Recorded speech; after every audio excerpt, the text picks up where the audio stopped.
The University of South Florida recently opened a new lab aimed at providing quick, innovative solutions to the different challenges facing the Department of Defense. The new Rapid Experimentation Lab hopes to provide a unique, collaborative space to rapidly test concepts. To learn more, we welcome Taylor Johnston, who is COO of USF's Institute of Applied Engineering, which is managing the lab. Taylor, thanks so much for joining us.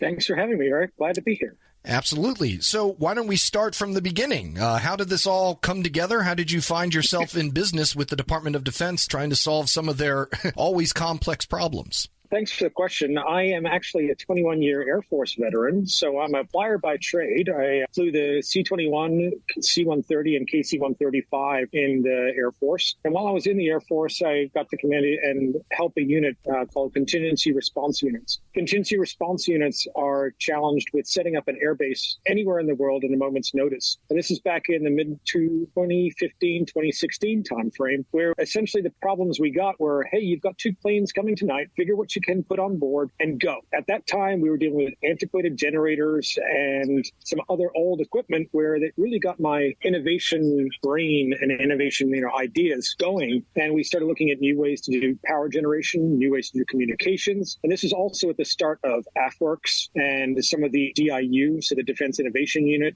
And I got to be at the ground floor of that as an active duty member. Following my tours in the contingency response units, I ended up as the director of innovation for the 6th Air Refueling Wing, which is MacDill Air Force Base. After retirement, one of the universities that I dealt with at the time was the University of South Florida. Now, the University of South Florida has this interesting arm that is a 501c3 nonprofit that connects those academics to federal money via contract basis. So that's kind of how I got involved in it. And what we do for the DoD writ large is try to solve and bring those academics to solve those tough problems for the DoD. So it's not from a business where a 501c3 attached to the university. It's more providing that PhD level talent to the tough problems that the DoD solves. So before we get into the lab itself, we say complex problems. Why don't we put a label on that? What kind of problems are you looking towards? And obviously they're complex, so don't feel the need to get too into the nitty-gritty. But overall, what are you all going to be looking at? Well, the Institute of Applied Engineering started in 2019 as primarily an engineering solutions program to solve everything from a rapid mechanical design problem or some software solutions for some unattended ground sensors. But what we figured out over the course of the last 5 years is you don't just need that unattended ground sensor that talks to the TAC network, that talks across the spectrum. You need a holistic approach to some of these new designs and new solutions, because if I'm building anything on a mechanical thing, it's obviously going to have some sort of electrical component, which is going to involve a chip. Where does that chip come from? How do I look at this from a business case example to an engineering solution? And then what are the policy implications of that engineering solution? So we're able to bridge the entire university to come to a solution for the DoD that actually is able to attack those wicked problems. Gotcha. All right. So let's get into the facility itself. You had mentioned some experience that you had with AFWERX and DIU. What lessons did you take from those agencies when modeling this lab? Did you take anything, they do it real well over there, let's make sure to implement it here? Well, one of the things that I noticed both from AFWERX, and the beautiful thing about AFWERX is there's no real innovation, what we call Air Force specialty code, right? They take an airman that could be a maintainer, could be a medic, could be a comm troop, could be a flyer like myself, and they bring them into a room with a whole bunch of different experiences, let them ideate, let them try to solve the problem and think about different solutions, because those different perspectives usually bring about a better solution than a stovepipe kind of answer solely by the comm troops or solely by the maintainers. That's what we try to do at the lab, is create a space where I have mechanical engineers, electrical engineers, RF engineers, physicists, medical folks, all in the same room and all with that collaboration space that they're able to go from the whiteboard to a 3D printer, to a welder, to an RF chamber and an anechoic chamber, and able to bring an idea to a solution interdisciplinary-wise.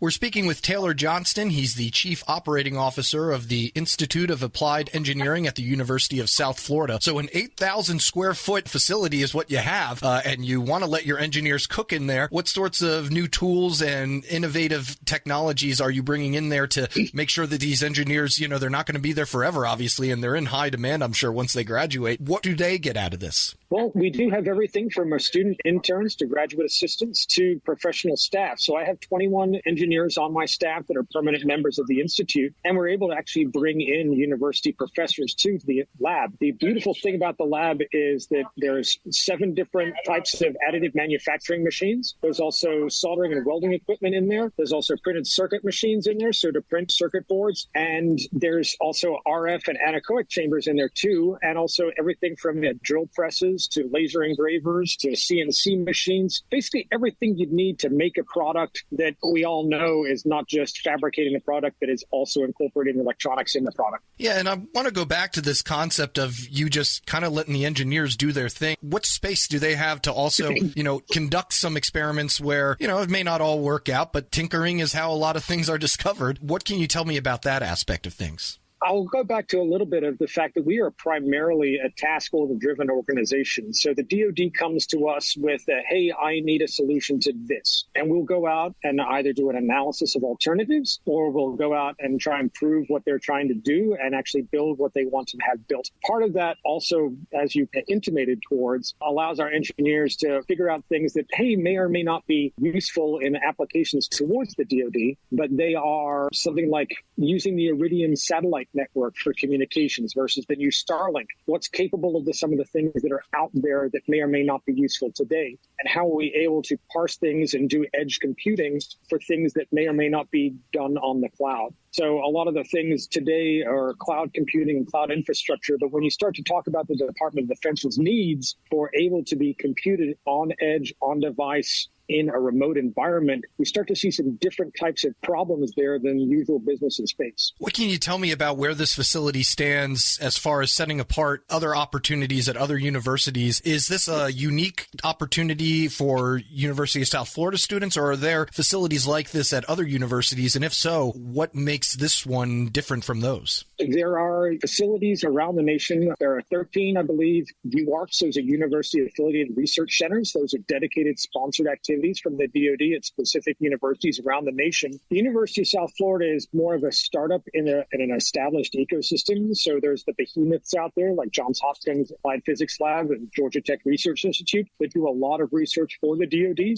Those are both UARCs. The University of South Florida is well positioned because of its geographical location next to 2 combatant commands, which no other university can really offer next to CENTCOM and SOCOM, and able to be basically a young, scrappy startup that's able to do things a little bit outside the box that these older institutions may or may not have the capacity to do. And of course, the weather is not too bad, right? No, the weather is absolutely perfect today. It's about 76 degrees, and I do not see a cloud today. Can't beat that. All right. Anything else that we didn't touch on that you think is important for the conversation? One of the important things here to note that when you think of universities, you usually think of what we call 6.1 or 6.2 basic and fundamental research dollars. It's usually grant-based. The Institute is primarily designed around doing things that's contract-based, so federal acquisition regulations, agreements with researchers, which is rare, and the ability to do things at both the controlled unclassified level and also up to the top secret secured compartmental information level. So to allow researchers to do things on contract, which means that you actually do get something at the end on time and on schedule versus a researcher doing things that, a researcher may or may not want to do that may or may not have applicability to the DoD. You get something that's on time, on schedule, and that is able to be at the classification of the customer. Taylor Johnston is the Chief Operating Officer for the University of South Florida's Institute of Applied Engineering. Thank you so much, Taylor. Thank you so much, Eric. Great to be here, and